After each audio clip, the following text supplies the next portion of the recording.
Agora sim, daremos início ao painel Brasil e América Latina, Inovação para a Inserção Global, com Lourdes Casanova, diretora acadêmica do Instituto de Mercados Emergentes da Johnson School of Business, Universidade Cornell, e Felipe Monteiro, professor da INSEAD. Passo a palavra agora ao Felipe. Boa tarde, senhoras e senhores. Queria começar agradecendo a CNI, o SEBRAE. Amei pela oportunidade de estar aqui com vocês. É um prazer, um privilégio estar aqui no Brasil. Eu passo a maior parte do meu tempo ensinando em inglês em diversas partes do mundo. São raras oportunidades de poder estar aqui no Brasil, falando em português e tratando um tema tão importante.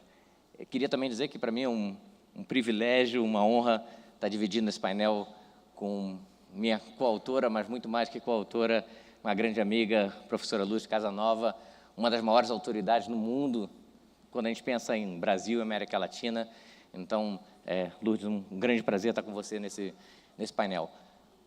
O que a gente vai estar falando hoje é basicamente, o que a gente vai estar dividindo com vocês, é algo que está saindo do forno. Quer dizer, em breve estará disponível no site da CNI, do SEBRAE, um relatório em que o que a gente fez foi analisar historicamente como o Brasil tem se comportado no Global Innovation Index, ou Índice Global de Inovação. Ontem, para vocês que estavam no Congresso, pela manhã, o meu colega professor Sumitra Dutta apresentou o resultado apresentou o resultado do Índice Global de Inovação de 2017, esse relatório que está na tela, que está disponível também para download gratuito. E vocês devem ter visto, o relatório é uma parceria entre Cornell, INSEAD, o WIPO, e pela primeira vez esse ano, o SEBRAE e a CNI são knowledge partners do relatório. Ontem vocês puderam ver um pouco do que foi apresentado, do que aconteceu esse ano. O que a gente vai estar fazendo hoje é mais do que olhar o snapshot de 2017, mas olha o que aconteceu dos últimos 6, 7 anos. Então, basicamente, o Índice Global de Inovação é um índice que há muitos anos a INSEAD e Cornell e o WIPO fazem. Quer dizer, a gente já tem 10 anos que o índice é feito, tem uma cobertura enorme, quer dizer, são mais de 120 países que são cobertos, boa parte do PIB mundial é coberto por esse índice. E o que a gente está fazendo pela primeira vez é como entender o comportamento do Brasil ao longo do tempo. Quer dizer, fazer uma análise longitudinal e não apenas do momento específico. Eu acho que isso dá uma outra visão sobre o que está acontecendo no Brasil em termos de inovação. Eu acho que o outro ponto importante, a gente tentou fazer algumas análises quantitativas, entender, e eu vou mostrar para vocês alguns gráficos, mas, além disso, conversar com a equipe que vem elaborando esse relatório para entender as nuances, o que está acontecendo, quais são as diferenças, o que a gente consegue identificar em termos de tendência. E eu acho que a ideia principal é como é que a gente gera algumas ideias, como que a gente gera alguns insights para que o Brasil melhore a sua posição dentro desse índice, que, na verdade, ele apenas reflete como o Brasil, qual o panorama do Brasil em termos de inovação.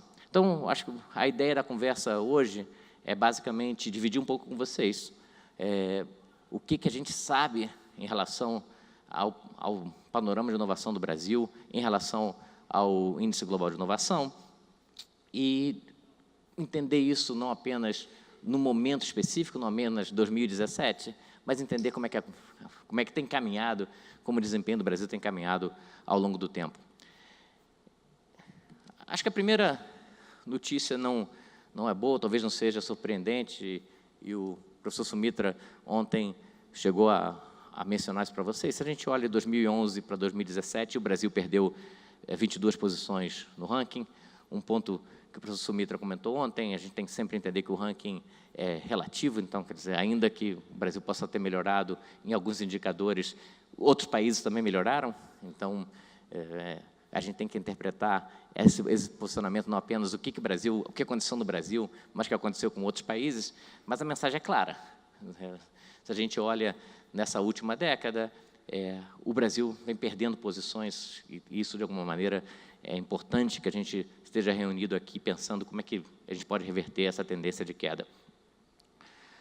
Quando a gente olha e tenta entender qual é o gap, qual é a diferença do Brasil em relação a outros países, se a gente começar olhando pelos BRICS, claramente a China está em outro patamar, quer dizer, existe um gap grande dos outros países dos BRICS em relação à China, mas mesmo quando a gente compara com Índia, quando a gente compara com Rússia, quando a gente compara com a África do Sul, o Brasil é o amarelo no gráfico, e quanto menor essa tela de aranha, spiderweb, como a gente fala em inglês, pior é o resultado.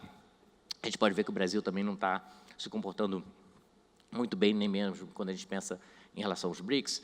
Ontem a gente ouviu também que essas diferenças têm estado muito estáveis, então, no fundo, é importante a gente pensar como que pode ser revertida essa tendência.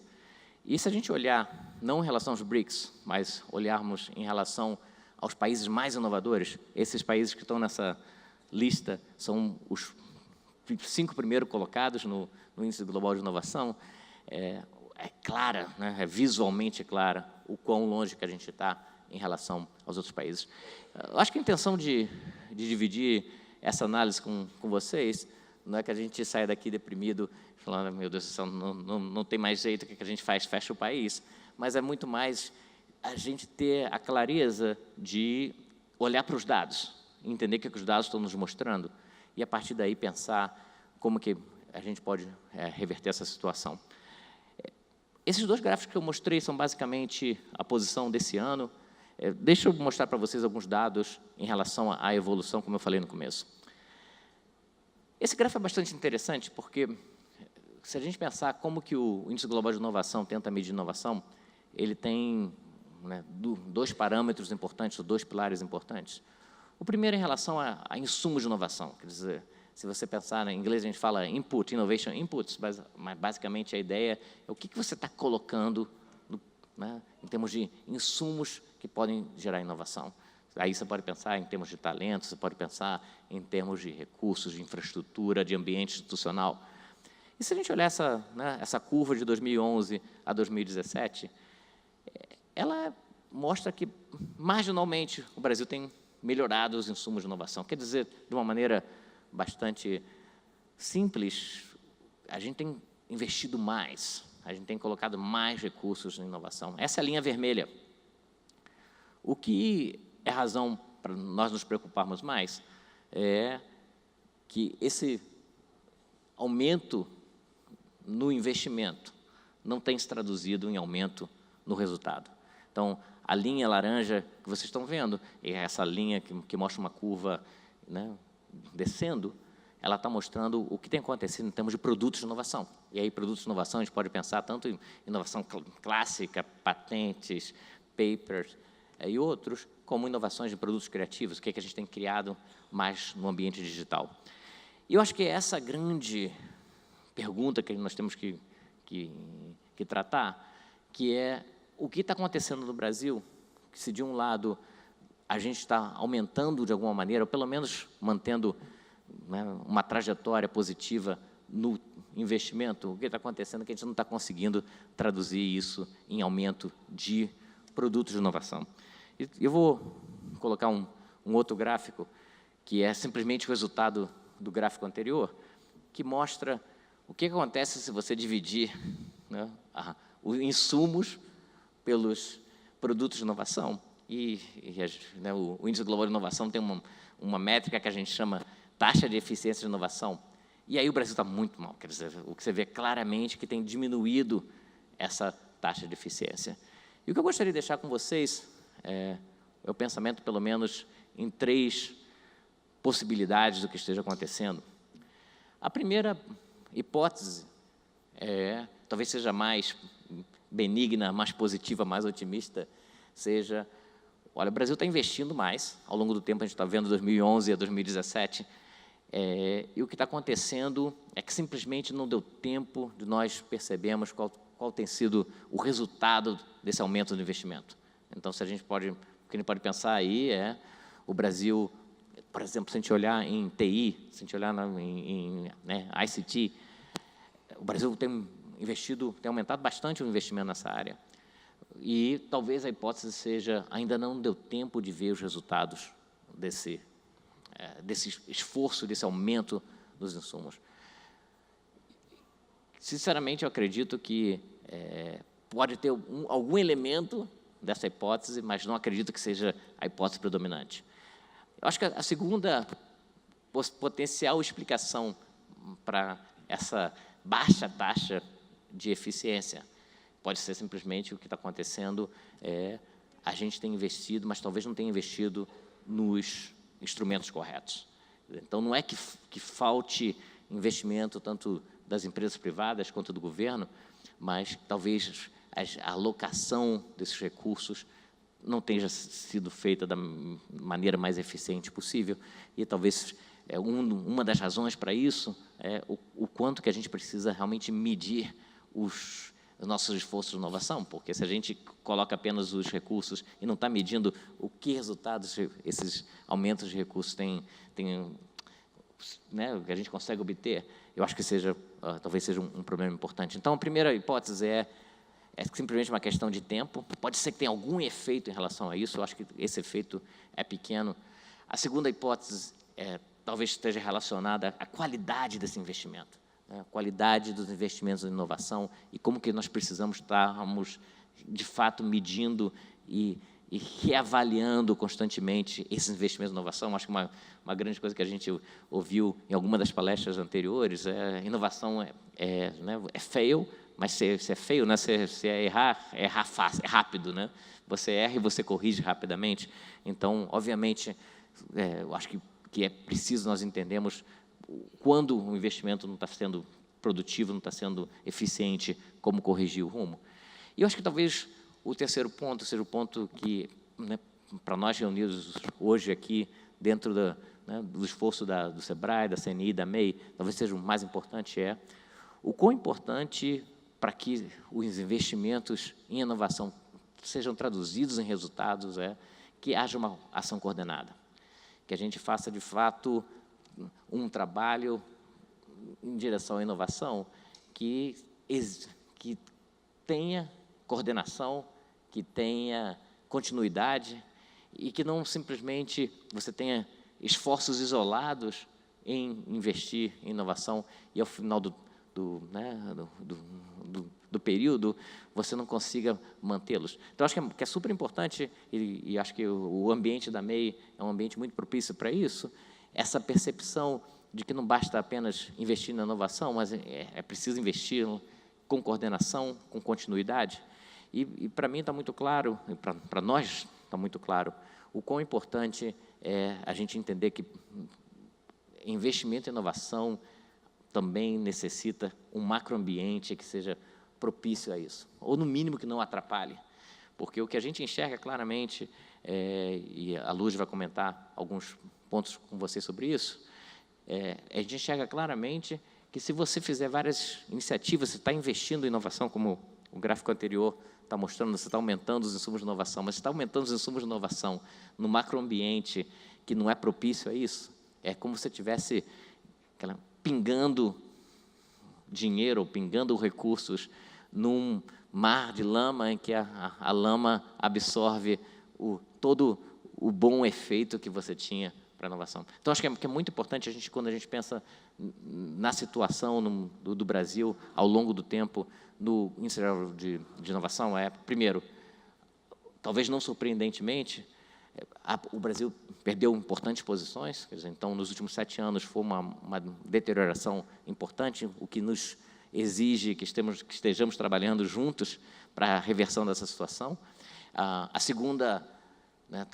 segundo takeaway talvez seja entender que exige, é importante pensarmos em como aumentarmos os insumos para a inovação, os investimentos em inovação, mas talvez mais importante ainda seja como aumentarmos essa taxa de eficiência entre o que a gente investe e o que a gente recolhe.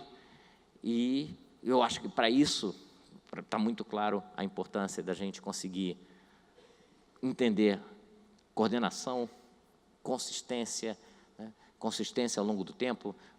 Eu vi em alguma das palestras essa ideia também, como é que a gente tem algum tipo de vocação, entender em que áreas a gente quer investir, em que setores a gente quer investir, e de alguma maneira ter essa continuidade que é tão importante. É muito difícil você conseguir inovar, é muito difícil, acho, para o Brasil conseguir melhorar o desempenho no Índice Geral de Inovação, se a gente não tiver essa coordenação, se a gente não tiver essa continuidade. E a mensagem que eu queria deixar para você, antes de passar a palavra para a Lourdes, comentar com vocês um pouco das recomendações que a gente tem e alguma das experiências que a gente viu e a Lourdes viu em outros países, tanto os países emergentes quanto os líderes no índice, é essa ideia de que a solução não vai vir de nenhum ator isoladamente. Quer dizer, a gente tem sido uma tônica em várias palestras que eu assisti no Congresso, essa ideia de que a gente precisa estar trabalhando em união, academia, empresariado, pequena empresa, grande empresa, governo. Eu acho que, para a gente reverter essa situação, isso é muito importante, mas trabalharmos juntos com coordenação e com continuidade. E eu acho que, nesse contexto, estarmos todos reunidos aqui no Congresso de Inovação e estarmos todos participando da MEI, eu acho fundamental. E nesse contexto, acho que é por aí que a gente vai conseguir ter alguma mudança e reverter esses dados. Com isso, eu vou passar a palavra para a Lourdes, que vai comentar alguns dos pontos que a gente vê para frente. Lourdes.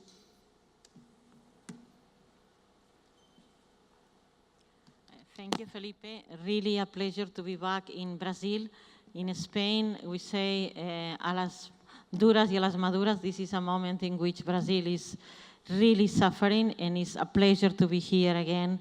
I've been many times in the last 20 years, and I've seen the cover page of The Economist up and down, and definitely right now we are in a very down moment, and events like this one really motivate and help Brazil to remind all of us that Brazil is a great country, that Brazil is a country that is self-contained as well, and will find enough within the resources, the human talent, the willingness of Brazilians to get out of it, and Brazil will come out reinforced from this crisis.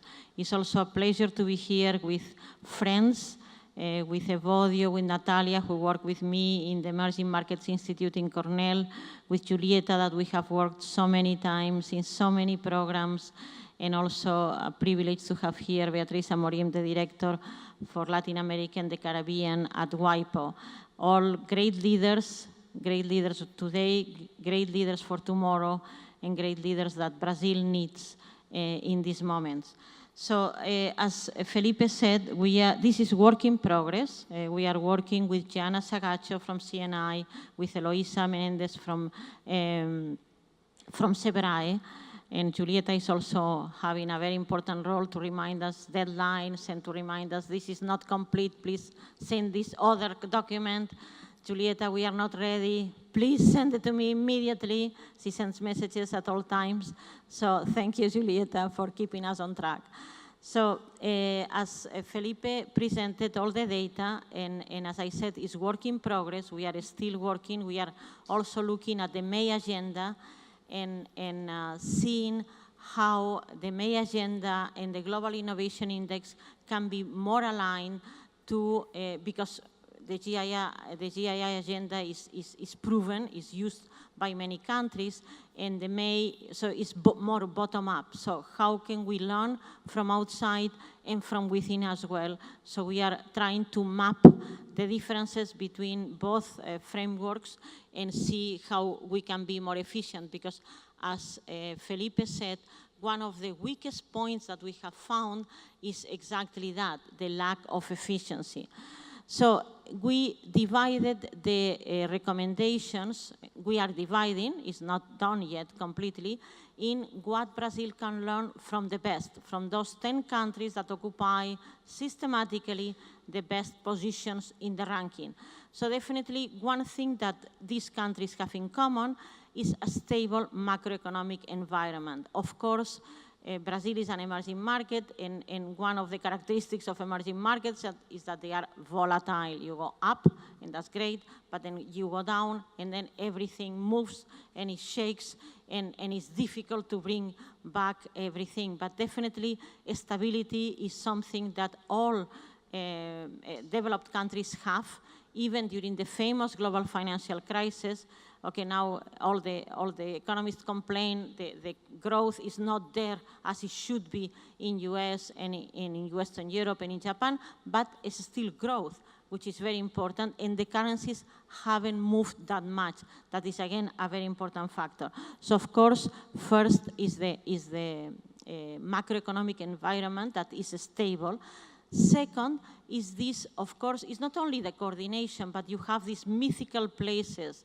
Of course, Silicon Valley, you all have seen that Facebook movie when Mark Zuckerberg decides to move to Silicon Valley, and then everything is perfect. So definitely it's not a coincidence that many of these big innovators that have been mentioned in the Congress, of course, are born in the same place.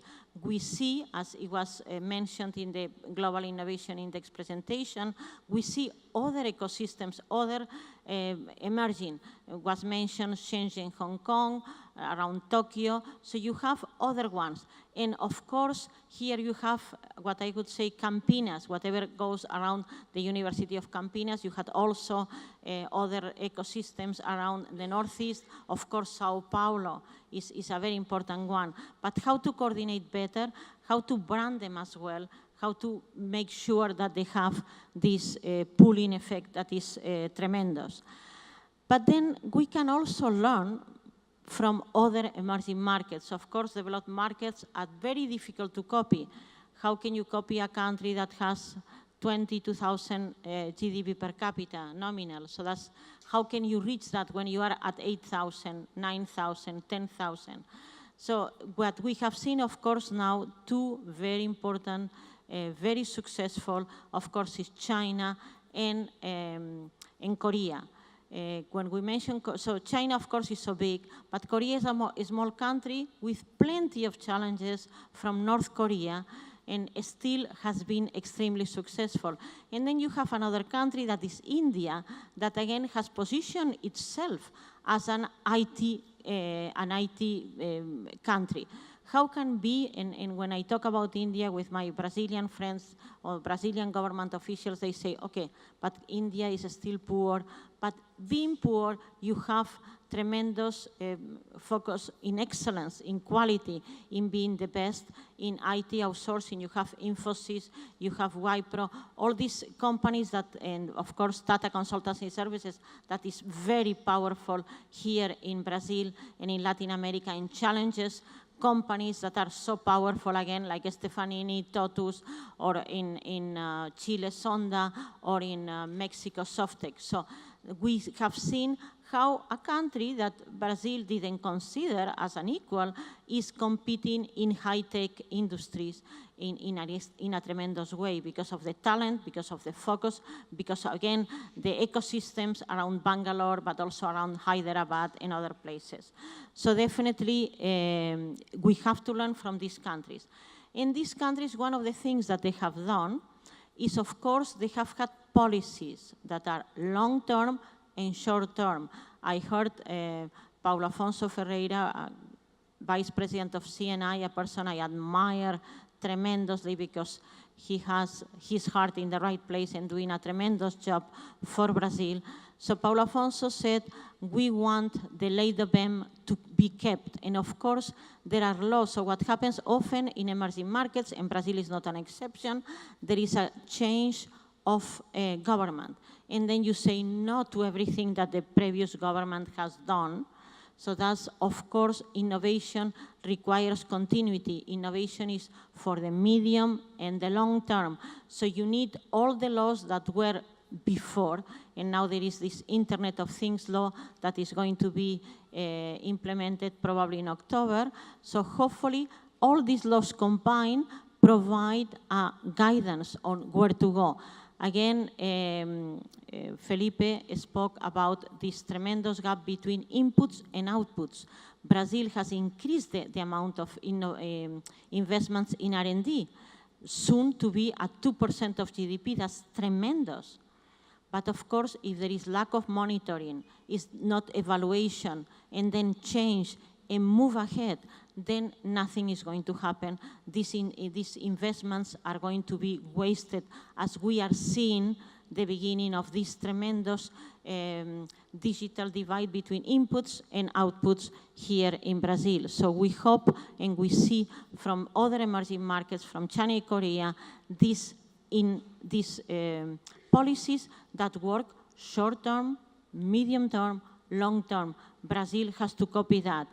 Again, they were mentioned in one study done by Luciano Coutinho, presented a study in which it said we are looking at own technologies, deep water exploration, oil exploration, biotechnology, again, this Internet of Things, new things. So Brazil has to somehow focus in their strengths and build on that. Of course, the agriculture investments, Brazil being one of the most productive countries in agriculture, with tremendous amount of technology invested into this sector, and of course, Brazil, one of the most important powerhouses in agriculture. And again, the Global Innovation Index, the focus this year was agriculture.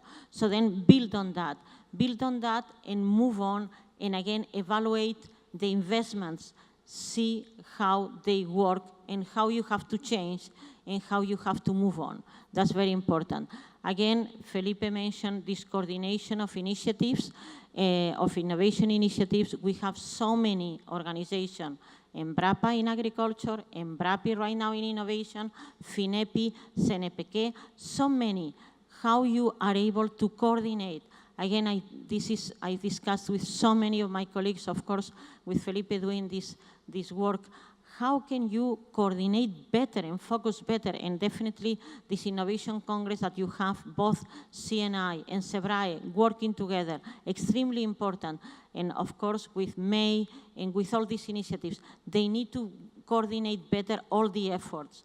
We academics are very ego-oriented and very much like to work on our own. So the same happens often within these organizations. Each organization is measured by its own goals. Let's put common goals of innovation for all these organizations, and that will force them to work together.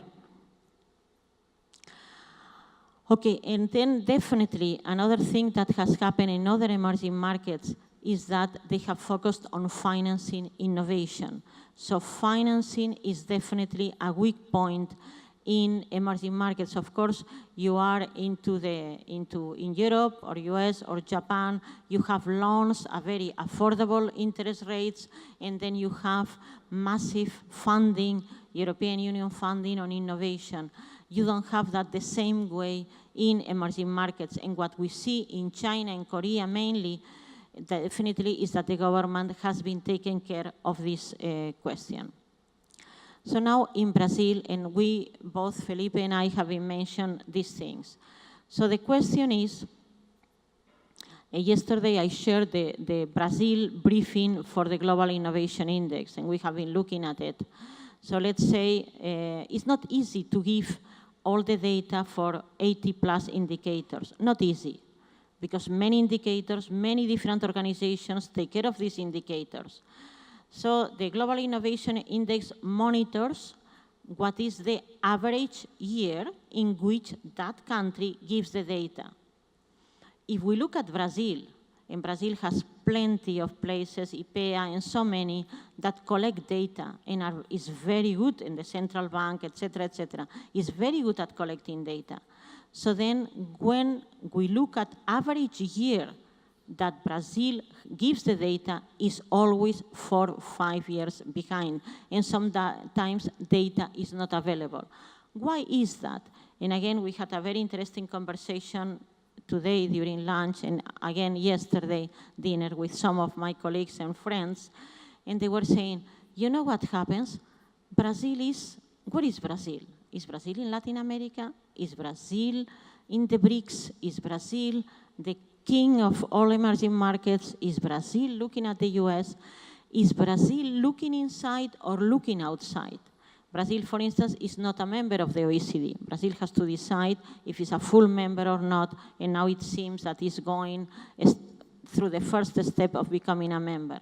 So in this integration or disintegration in the world, everybody says Brazil is very big. So how can we look outside if Brazil is so big? China is huge, and Brazil in China looks outside as well. So in this yes and no, so why to give the data? Why to make the tremendous effort to give the data? We need a tremendous effort because, of course, the Brazil brand is very important, and to give a good brand and to show the world that Brazil has improved. For instance, the data, I was looking at one indicator, the percentage of engineer graduates, the science graduates, with respect to total graduates. Brazil has improved because had this program, Science Without Borders. So again, they gave the data 5 years ago. So if just by giving the data, making an effort to give the data because Brazil has to be part of the world, so that can improve. This is a low-hanging fruit, is relatively easy, should be done. And again, of course, in all this turmoil, how can you ask CNI or SEBRAE to be part? I told them, please come to the launch of the Global Innovation Index. You are a partner. You have to be there. Brazil has to be there. Because otherwise, what happens, what we hear about Brazil? I don't read anymore the New York Times articles. We receive the New York Times in my office every day. I don't look at it anymore because it's always bad news. So Brazil has to give this good news. This Congress is good news and has to be everywhere. So definitely this is one thing, and of course improving the policies of innovation. I mentioned that also improving the cooperation that has been mentioned by Felipe, and definitely this Congress is a place where you have the conversation, continue this conversation. And of course, that SEBRAE does it, and we have had a number of panels on that. We have to improve the support for small and medium-sized companies. And now I'm going also to one of the things that worry me about this crisis. And this thing, Brazil looking inward, going outside, has to go outside, have we stay inside? So another aspect that we are looking at with Felipe is to look at internationalization as a very important driver for innovation. And definitely China and Korea have understood that extremely well. Both China and Korea support their own local sector. So what is happening in that is a thing that worries me tremendously in this crisis, and it has been mentioned again in this Congress, is that the Brazilian local sector, the big companies, are being decimated in this crisis. It started with Petrobras. Petrobras, one of the first companies to be part of the Dow Jones Sustainability Index, a pride for Brazil. I remember when I travel in Latin America, when I used to travel, they would say, Petrobras is the model. So the first one was Petrobras. Of course, Petrobras is moving back. There is a lot of talent and going well. The second one was Odebrecht. Odebrecht has companies like Braskem that is supporting this Congress, I mean, with tremendous technology on biodegradable plastics. Odebrecht was one of the few construction companies that was able to build the Miami airport and others. So then came Odebrecht. And now comes JBS. JBS, some criticize the company, the biggest meat company in the world. So definitely the jewels of the crown are suffering. It takes very long to build a strong, private, big, local sector. And that is something that worries me. And let's don't underestimate the power of the local sector to pull SMEs. So what is happening in Latin America, you don't have enough big companies to pull the local ones. Definitely, of course, also the foreign companies pull the small ones, but definitely the local ones as well, and that is being very weak. So I'll give you a little bit of data regarding that, and I'm going to present you, okay. So I've been looking at the presence of Latin American companies in the Global 500, and that's a point that we say in our results, the weakness of the local private sector. So the line on top is US companies. The line in red is Chinese companies in the Fortune Global 500. So you can see how Chinese companies, only 20 in the Global 500, similar numbers as Latin American companies, 10 years ago, after 2004, also the year that Brazilian economy took off, started going up the numbers. But then after the global financial crisis, they have gone up tremendously. And we have today, and of course US companies have gone down the numbers, 134 from the US, 103 from China. But then the numbers of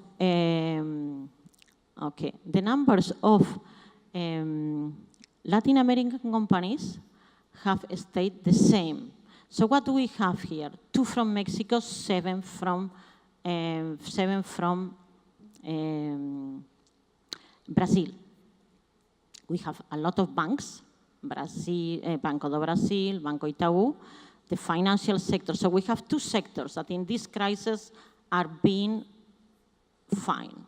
One is the financial sector. Brazilian banks are doing very well with tremendous margins. And another one is the agricultural sector, doing very well as well. The industry is suffering tremendously, except, of course, from Embraer, the jewel of the crown. Brazil is able to build planes that compete internationally. And when I'm in a US airline and I see this is an Embraer plane, I'm happy because I know that it's an excellent plane. So then, as I can show you here in the numbers, we have this few number of Brazilian companies. So I'll give you some data. China's economy, GDP nominal is 10 trillion. Brazil is a fifth of that, about 2 trillion. Now less because the currency has gone down, about 2 trillion. If China has 100, Brazil should have 20 and has 7. And what worries me the most is that in 1985, at the beginning of this ranking, had more, also because some were international. And so the numbers have not gone up, have gone down. And then let me just come here. So in this second wave of privatization that Brazil is forced, companies are forced to sell because of the situation, 2 things worry me. One is that Brazil has not analyzed the pros and cons of the previous privatization. Let's look at the telecom sector. The telecom sector was privatized in 1998, July 1998. So we are now, June 2017. What do we have? Do have 3 companies, Telefónica from my country, América Móvil from Mexico, and Telecom Italia dominating the country. And the incumbent from Brazil, Oi, in difficult situation. So what can Brazil learn from the previous wave of privatization for this new one, though this has not been done? And what is emerging, so now I live in the US since I teach at Cornell since 2012. So for different reasons, the US has started looking inward. So then US companies, you have many in Brazil, but still, you know, they are thinking on what to do. As you know, we have a new administration that is a little bit particular in this type of things. So who is coming to buy in a country I admire tremendously, that is China? So China has become the biggest investor in Brazil, 20 billion in the last 2 years, and planning another 20 billion in the next years. So we have the situation now in Brazil that Brazilian companies, electricity companies, one of the biggest investors in Brazil today is State Grid. State Grid is a state-owned electricity company from China that is the number 2 in the world. Very powerful company with very innovative, with an innovation that lowers the amount of energy that is lost during transmission. So this company is buying, of course, building electrical infrastructure in the Amazon from Belmonte to the grid, but also buying a majority stake in CPFL. So we may have the situation in Brazil that privatized companies are being bought by state-owned companies from another country.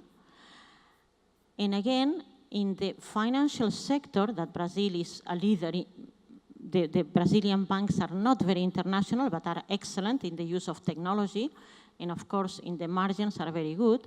So Brazilian banks are now going to face a competition. So not a single big bank has been successful in Brazil, except, again, a bank from my country. Santander is among the top banks in this country. But now, very recently, we have seen the arrival of the Chinese banks. The biggest bank in the world is ICBC, a Chinese bank that is now in Brazil. And of course, with tremendous margins and tremendous technology, China has positioned itself in the world leader in mobile payments.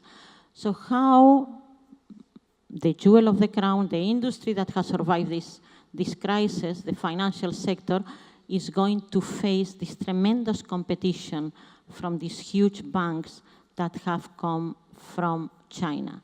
This is food for thought. This is something that we are working on with Felipe. Tremendously happy to work with my dear colleague from my former institution, from INSEAD. We are enjoying and again working very closely with CNI and SEBRAE. Work in progress, just food for thought, just for you to think of it. I'll be very happy to continue the conversation with you all. A few thoughts. We don't have the final results yet. We are working on it and contributing to find what Brazil needs. The subtitle of my book was In Search of the Brazil Dream. So we want to Brazil to recover the dream. We want to Brazil to have a roadmap and a dream that motivates all the Brazilians to do yet again another tremendous effort for putting Brazil in the way they deserve. Brazil needs the world needs Brazil, and hopefully we'll get all reinforced from this crisis. Thank you all.